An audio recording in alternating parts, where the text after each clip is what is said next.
So I thought I'll start tonight with a short personal story just from today, and then sort of wind my way into this question about rebirth. And it's interesting because when I looked at the title again, this probably isn't such a big question for many people.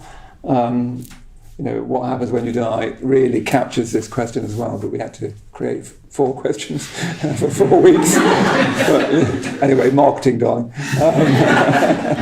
So you probably haven't got a burning question of what is rebirth, but anyway, let's see whether we can explore it. So today I was in hospital again. My partner, for want of a better word, has had this sort of health crisis, something called a health crisis, and we went up to see the consultant, and it's very. I used to be a nurse, so I know hospitals relatively well. And as soon as you step into a hospital, you step into a whole world. You can almost forget. Once you're in that world, it is like a complete world. The trolley comes round, and the drugs go round, and you can start to sort of forget another world. And it's a world where you really see how vulnerable we are. Crikey. There's a slight comic moment this morning as well, because someone said, Susan Smith. And 2 people said yes. There was actually 2 Susan Smiths in the room. And this woman said, I've never had that before. But it was like a name for every woman, Susan, Smith. It's like, anyway, there we go. But you really, when you go to even just to visit a hospital again, just to go see a consultant, you really see how fragile we are.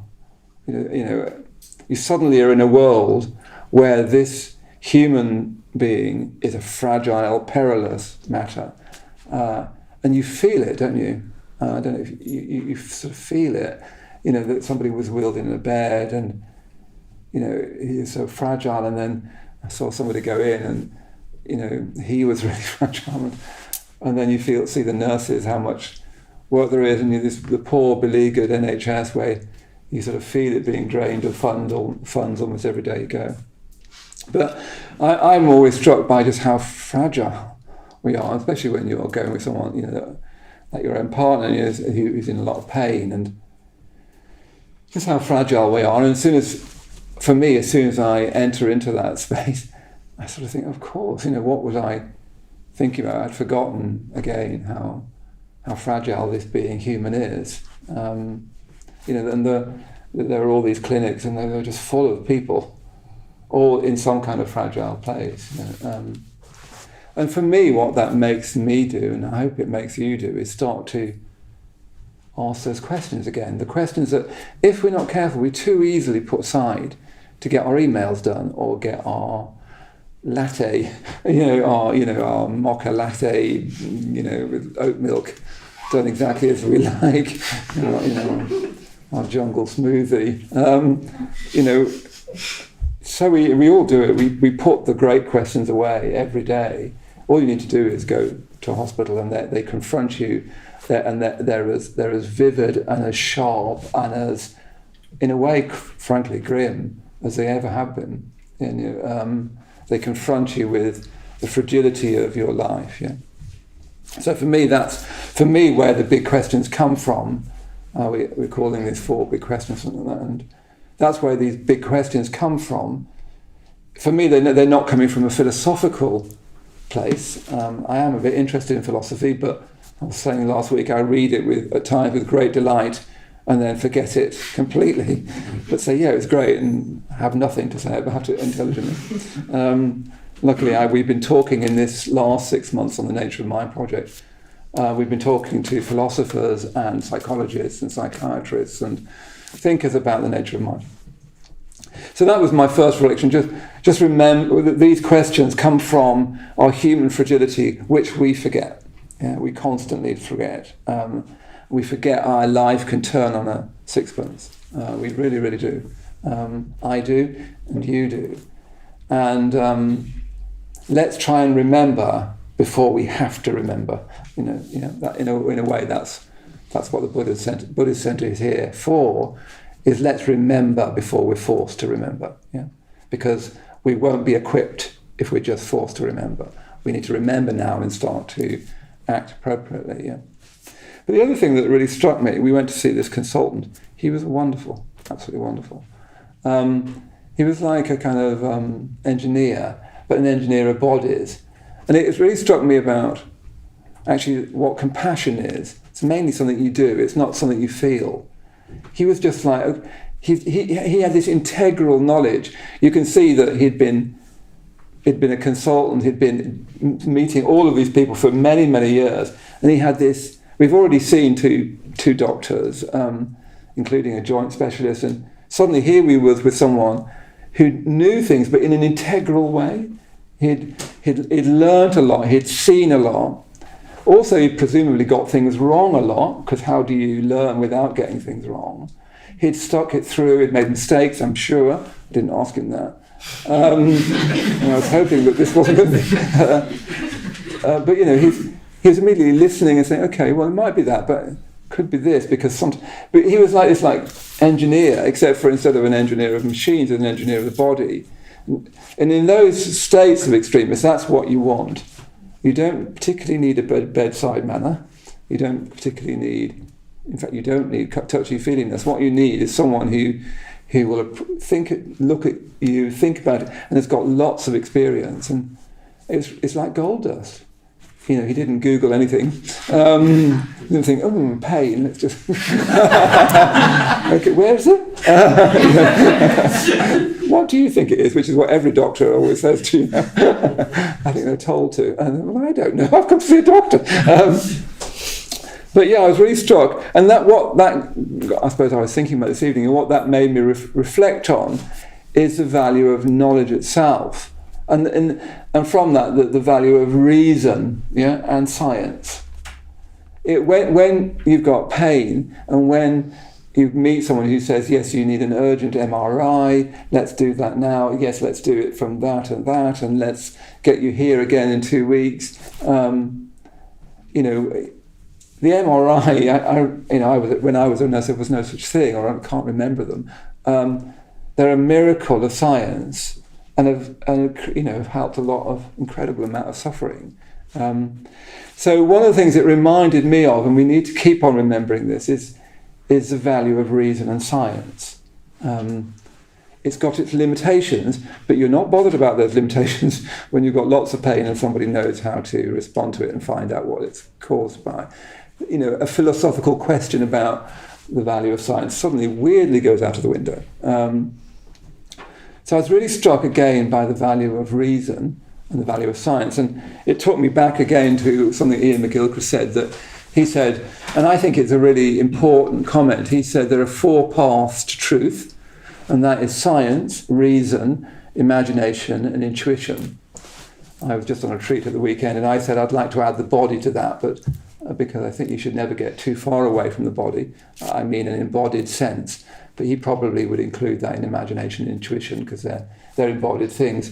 And McGilchrist is saying that those 4 things should never be separated, that you shouldn't let science go away on its own without imagination and intuition, and the arts shouldn't allow imagination and intuition to go too far away from sciences. But yeah, so I was really struck again by the preeminent value of science and of reason, and we must keep on valuing that, But what we're exploring in these great questions, science may never be able to answer.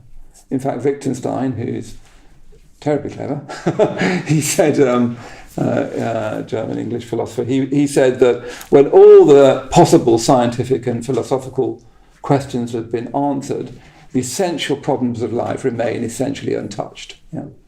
That the deep issues, the deep questions, what is life for?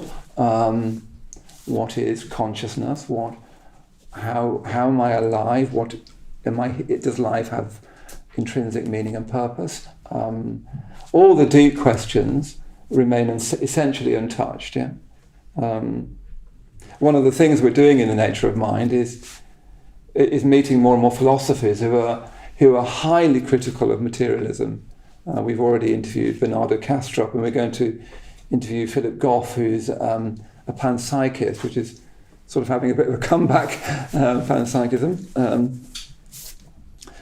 Yes, but so on one hand, I want to say reason and science is absolutely crucial where it applies, yeah? And it applies in the spiritual life, for instance, whatever that is. It applies in all human life. It's very, very important. We mustn't get into this sort of silly dismissing of science and especially reason, because it's very, very dangerous. What you definitely don't want people who can't reason. I can tell you that's a very dangerous place to get to. But there are certain things in life in which science will never be able to answer, and reason seems to stop short. And the great matter of that, of course, is death itself. Yeah, all science can tell you is that the physical signs of the pulse and so on are no longer there. They're no longer breathing, so they're dead. We use that word dead as if we know what that means. We actually don't know what that means. I don't know what it means, and you don't know what it means. What we've got when we approach the issue of death is, as I've been saying recently, is a belief disguised as a fact. We're actually pretty much like Victorian Christians who would have taken God as a fact, not as a belief. People actually thought you were mentally ill if you didn't believe in God. That is just obviously how things are, and the natural world was proof of that, and there was all this proof. It wasn't thought to be a belief. That's much later. Yeah, our idea that after death there's nothing, there's just oblivion, and before birth there's nothing, there's just oblivion. That what we are is possibly to do with neural complexity. The more complex neurons you have, the more likely you to have consciousness to emerge, and we'll come back to this the last week, and Bernardo Castro was using, as I said last week, the example of LSD, which actually closes down your brain, and yet you get more experience. I'm not recommending it, of course, because this is a family show. Please take children out of the room if you're watching it. But it actually closes down the brain, and you get more experience, not less. Anyway, that wasn't him suggesting it. It's just saying that starts to question those things. Yeah? Or you think of consciousness somehow some sort of weird freak chemical reaction out of a chaotic and basically meaningless universe. And none of us are, I hope none of us are philosophers, because if you are, as I said last week, leave the room now. Most of us have just sort of taken in these views without really noticing it. We've just assumed that, when you die, we kind of know what happens when you die, which is nothing happens when you die, and that's the end, and there's no possible communication beyond death. Nothing goes beyond death. The body doesn't, but nothing else does.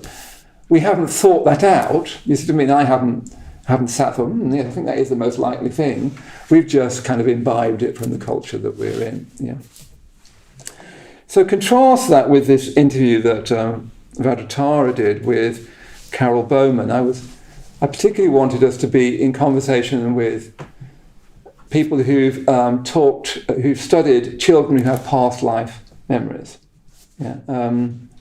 Actually, the person I particularly want to be in conversation with, and I'm hoping we can do this eventually, is the American writer and psychologist, I think, Jim Tucker, who's done a lot of writing about children with past life memories. There's actually been quite a lot of research in the US, particularly about children who have past life memories. I'm agnostic about it. I've never had, I think I've had one actually past life memory, but let's draw a curve across that. It wasn't particularly striking, but anyway, I can't think of any other category for it. But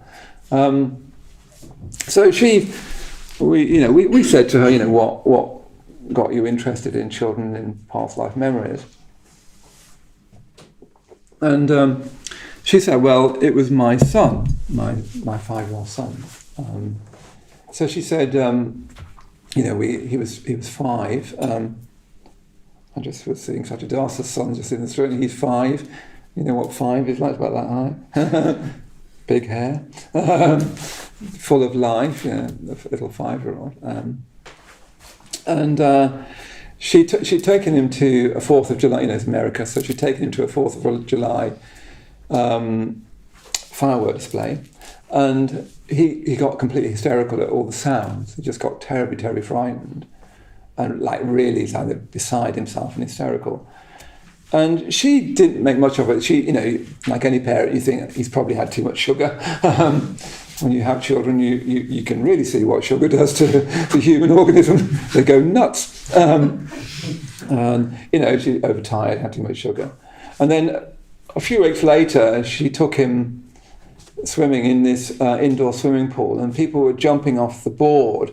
It made a very loud booming noise in this indoor swimming pool. And again, this little boy had a kind of hysterical, frightened fit, you know, with this sound. And she was really perplexed because she said he was a very sort of courageous little boy, very happy, kind of confident little boy. And it never happened before that first time with the firework display.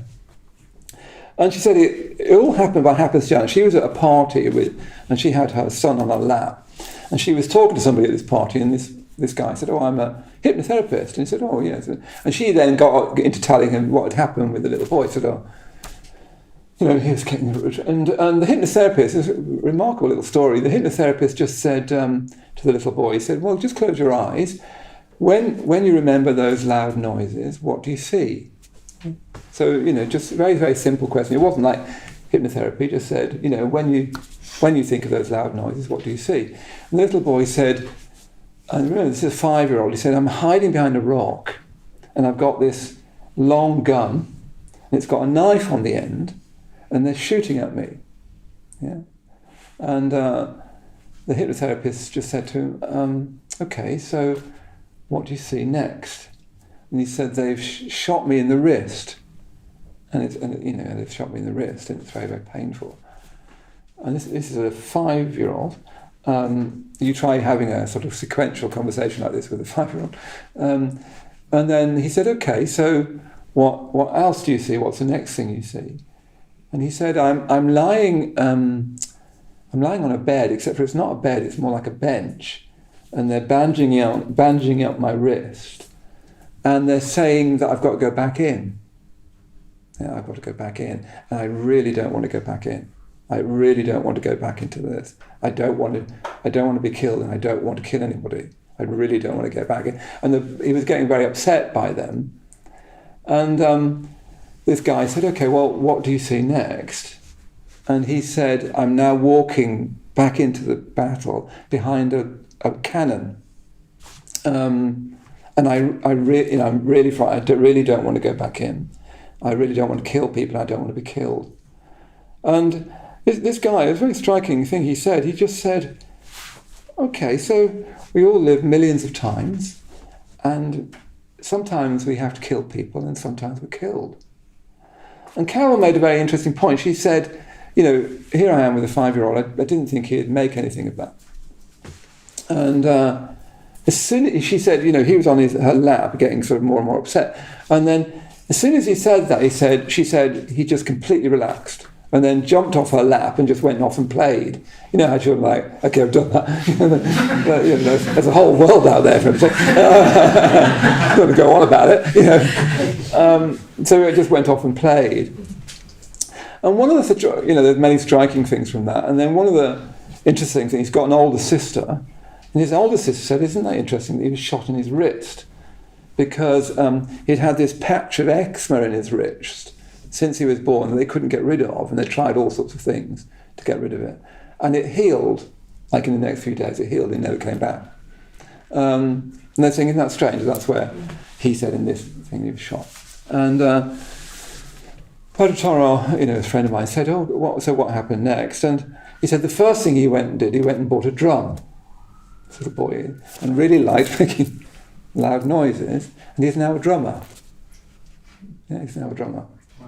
You know, and I listened to that and I thought, I have no idea what to you listen to the story and you listen to Carol's, and she's a very sort of straightforward story, and I don't know what to make of that. I mean, I can't explain it, and I don't want to explain it, and I can't explain it away. It's interesting because later on in their conversation, Padre Toro said, "You know, how do you know it's not a fantasy?" And she said, "Oh, it's very, very different with children. When they're telling a fantasy, it's much more. It's much less clear. It's much less linear. They put on a different voice. And I remember this with the girls, my partner's children. I remember, when they're making up things, you can sort of tell they've got a slightly made up make-up voice. She said when they talk like this, it's much flatter and straighter. Yeah. And I also next week I'll talk about Penny Satori, who's talk about near-death experiences. But it's interesting, since we had that conversation, I've had quite a lot of emails from people saying, "Oh yes, I remember having those experiences." Somebody wrote to me saying, "Oh yes, I remember being killed by a stone by this Roman guy, and I remember telling my mother, 'You're not my mother.'"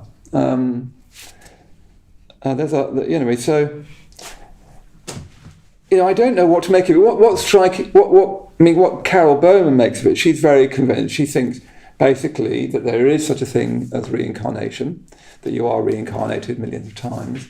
And as far as she's concerned, it's kind of proven. If you look at the studies, it's pretty much conclusive. She said also it's much commoner than people realise. As I say, I've had people write to me about past life memories. She said it's much, much commoner. Most children forget after about the age of 5. Most children start to forget. There was a series on Netflix. I can't remember what it was called, but the final one was on. Some of them were actually I found frankly a bit flaky. But the final one was on children with near-death experiences, and one of them, for instance, still remembered because they were in an aircraft that went down in the Second World War, and still, as a young man, has flashbacks to it. But most people forget. She's basically convinced. What she's interested in is trauma. She was very struck by this injury, and she's had her own experiences. I'm not sure what I think about that. I'm very sceptically minded. I'm not sure what I think about it. It might be true, it might not be true. I'm not sure what to make of that story. I'm not, as I say, I'm not coming here as a philosopher who's then looked at all the evidence, or a scientist who looked at all the evidence. There may be other explanations for it.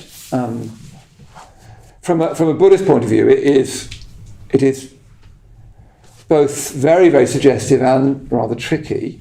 I don't know which one to start with. It's rather tricky because if it is, Buddhism doesn't believe in reincarnation strictly. With this and me, we'll try to wind into rebirth. Where should I start? But if it's reincarnation, the first obvious problem is where did we all come from? Because how come there's what about the population explosion? That is actually quite problematic. How comes there's much more of us than there were in the past? Where do they come from? So there are all sorts of real problems with that, and I'm sure there's many more than I can think of, but that's the obvious one. So what Buddhism teaches then, but it's striking because Buddhism teaches rebirth, which is different from reincarnation. So as I understand it, the idea of reincarnation is that there's a bit of you that's just you now. It's just Maitreyabandhu now, or just you now. And yes, you're a man or a woman, you're black or you're white, you're gay or straight, you're whatever, tall or short, And the next life you get to be, a different gender, a different sex, perhaps a different, you sort of transmigrate through the world, but are basically sort of, as it were, the same person. Yeah. Buddhism doesn't believe in that. The Buddha said that's wrong. It's not true. He has a whole list of epithets, that's not true. But also the Buddha didn't believe that when you died, that was at the end. In fact, it's very striking because he said no to any kind of eternalism, which is basically the idea that you have a part of you now that's eternal, that you usually would think of as a soul, that would either go up to heaven, or in some traditions go down to hell, or some traditions go to purgatory, but would be forever. Or, you would be reborn forever. Yeah. The Buddha explicitly said that's not true, and he had a whole set of epithets why that's not true. But he also said, so someone would say, okay, so when you die, is that the end, completely the end of everything? He goes through the whole same set of episodes. It's not true, it's not helpful, it's not how things really are. But he adds one, which is he says that it's ugly, which is quite striking. So just from that little set, it seems to be that the Buddha said that eternalism, the idea that you carry on forever in some way, heaven or hell or in repeated incarnations, he said that's not true, not helpful, it's not finally how things really are. And he said that's true of the idea that you just go into oblivion at death, but he seemed to see that as a slightly more negative, because he added this extra epithet that it was ugly as well, which would make our generation particularly notable for our ugliness of outlook, which is very striking. So there seems to be some other place, which is, the Buddha often talked about what he called the middle way, which is nearly always misunderstood, because it always sounds like you have left and right and then there's something in the middle. It's not that, yeah? So he said you have this idea that something goes on forever and that's wrong, yeah? Or you have this idea that things are bounded and finite and when you die that's the end. And he said that's not only wrong, it's ugly, yeah? And it's striking that because the Buddhist life is extremely concerned with beauty. Yeah? And he said once it's like two fires. The fire of some kind of idea that you go on forever, and even our basic self-sense. If you're honest with yourself, you see yourself age. Sometimes I get a terrible fright when I look in the mirror. Ah, who's that old guy? That's me. I was on a retreat recently, and somebody actually asked, had my hair always been white? I'm thinking, who have you ever met whose hair has always been white? Anyway, it's like I'm Father Time or something. So you've got this idea of, so even egotism itself is weirdly, when you're truthful about it, you do actually weirdly think that you go on forever.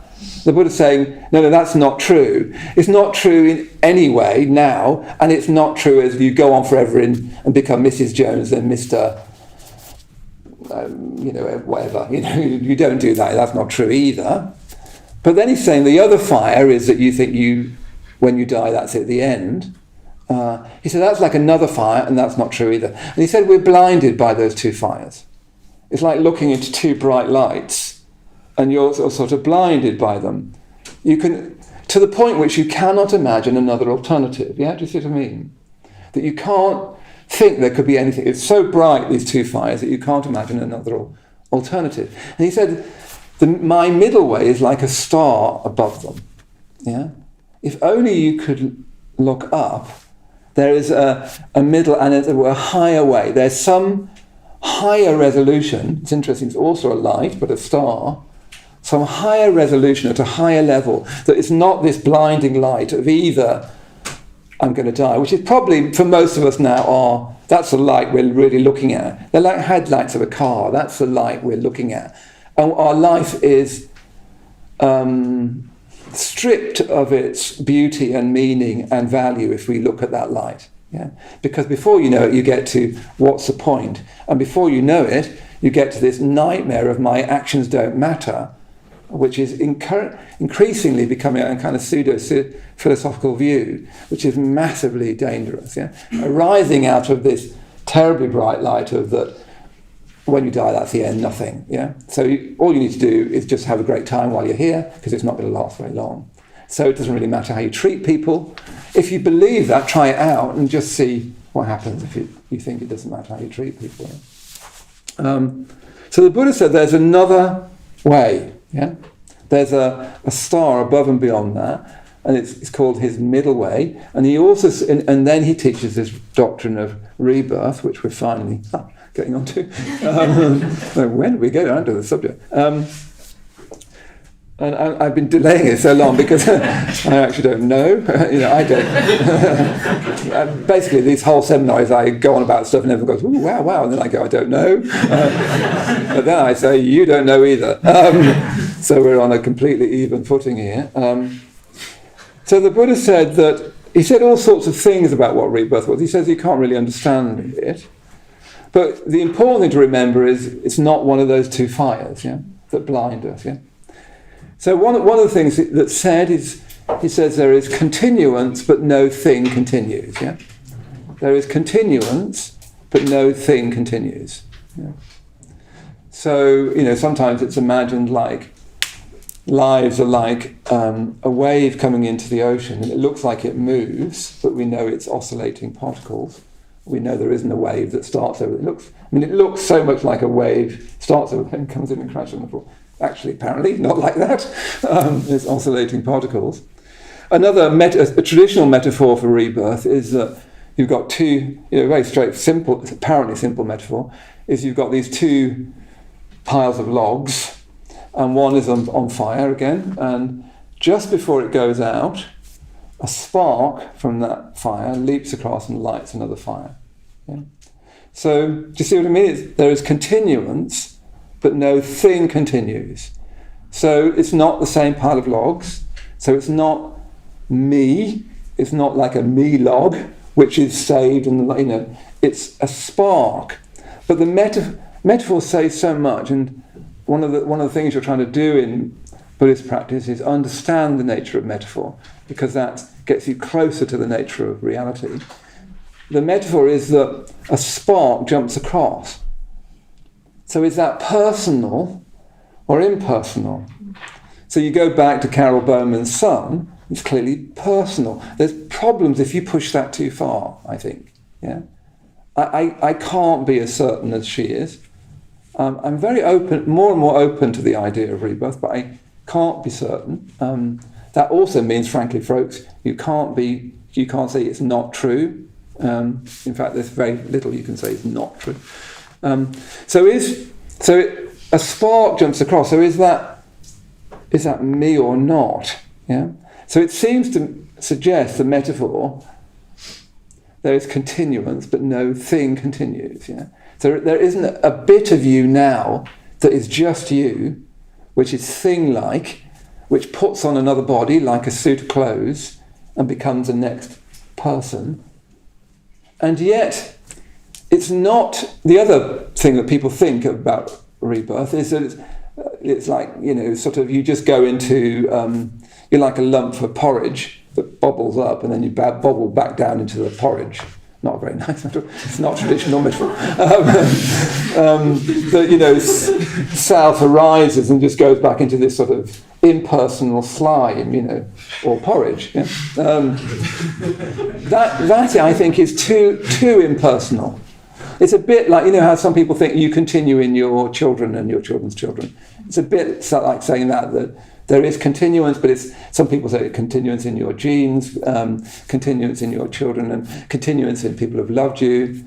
The Buddha isn't saying that either. It's not rationalistic like that. He seems to be trying to point that there's there is some continuance which seems to be able to, and I don't know, but seems to be able to be both unique and personal, and impersonal and, as it were, universal. I now no longer know what I'm talking about. But do you see how, in other words, I'm trying to say we can go wrong both ways. You can either say, it's me, the Buddha's clearly saying that's not true, it's not you. But if then you say, okay, fine, it's not me, and then the Buddha say, no, that's not right either. So you think, what am I doing? You can see it's like it's a brilliant metaphor, isn't it? These two fires. You can only look at one fire, so it's that, isn't it? No. So it's like, so it's that then? No.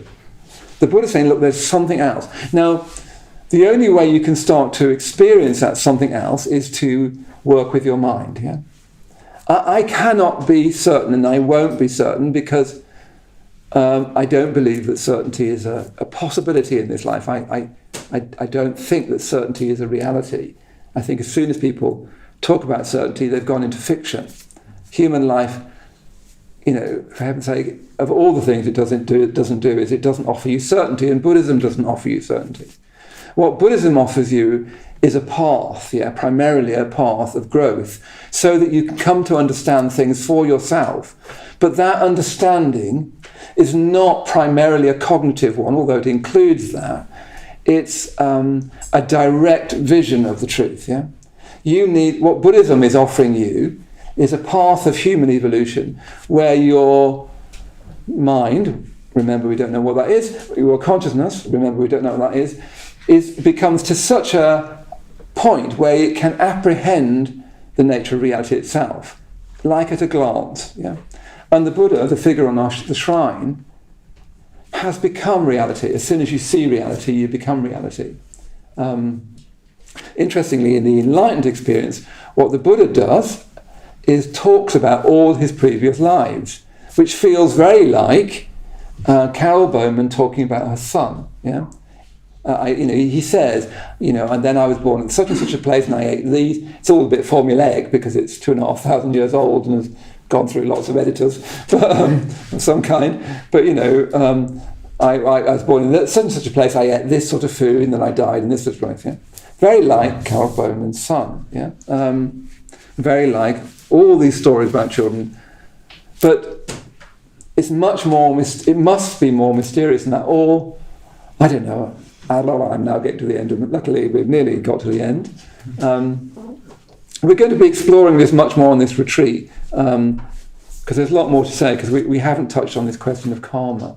But I don't want to finish with theory. I want to see if we'll just go a little bit over time. I want to just go back into meditation again with this imaginative thought that perhaps my life is not bounded by death. Perhaps the drama of my life, and I'd like to touch more on this because there's so much to say, but perhaps the drama of my life extends through lives. That is a Buddhist view, a very straightforward Buddhist view. A traditional Buddhist wouldn't find any problem with that at all. That you've had lives before and you're going to have lives in the future, and what you're learning now is vital for the future. Yeah. So let's just play with that idea. I don't know whether it's true or not, but nor do you. So let's have a go.